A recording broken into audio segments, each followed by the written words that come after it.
Did you catch that Heineken ad that was quickly pulled by the brewer after allegations of racism? Well, of course there was an undercurrent of racism, but guess what? That was Heineken's strategy from the get-go.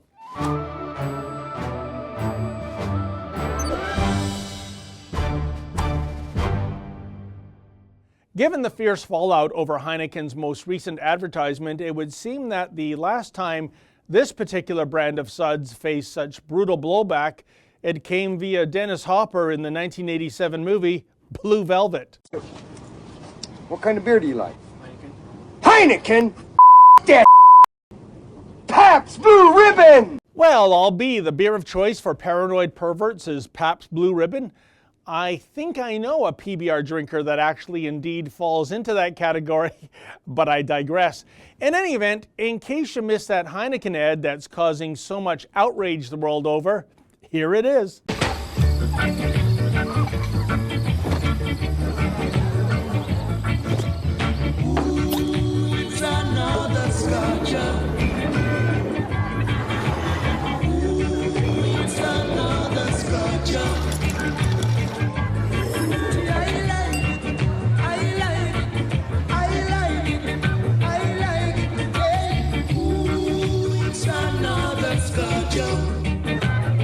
Now, as you just observed, the Heineken beer bottle slides by many people before coming to a full stop in front of a woman.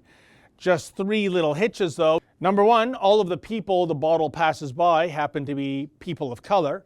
Number two, the final destination for the bottle is smack dab in front of a woman who happens to be white. Now, points number one and number two would be completely irrelevant if it weren't for point number three, which is the ad's tagline, "Sometimes lighter is better." Uh-oh. Suddenly people were seemingly confused if Heineken meant lighter is better when it comes to the alcohol content in beer, or if lighter is better when it comes to skin pigmentation. Outrage soon reigned. Heck, even somebody called Chance the Rapper was slamming the ad on social media as being terribly racist, as people around the globe gasped, how could Heineken have been so colorblind? How could they not know this ad wouldn't be offensive? But that's just the thing, folks. While Heineken will never admit to this truism, the brewer knew full well this ad would cause outrage. The people running Heineken's marketing department aren't idiots, after all. They knew they'd have to pull the ad to placate their critics. They knew they would have to issue copious quantities of mea culpas and vow to be far more culturally sensitive in the future. But that was all part of the game plan. For what we're seeing now is a gutsy marketing technique that I'll label as manufactured racism. As we all know from the perpetually offended demographic, there's no perceived slight too small to raise a stink over. So clearly what Heineken was doing here is zigging towards a racist or a perceived racist statement, while others zag away from anything even remotely controversial. And it was all done in an attempt to get noticed. In that sense, mission accomplished. Hey, everyone knows there's no such thing as bad publicity. Well, at least in a case like this. After all, in the marketing game, it's all about breaking through the clutter. It's all about scoring eyeballs. And if a company is really, really lucky, it will be responsible for something so famous or infamous that it will receive millions or even hundreds of millions of dollars in free publicity. And such is the case for this ad while it was in the news cycle. For a few solid days, if anybody was talking beer, they weren't talking about Bud or Coors or even Pabst Blue Ribbon. They were talking about Heineken.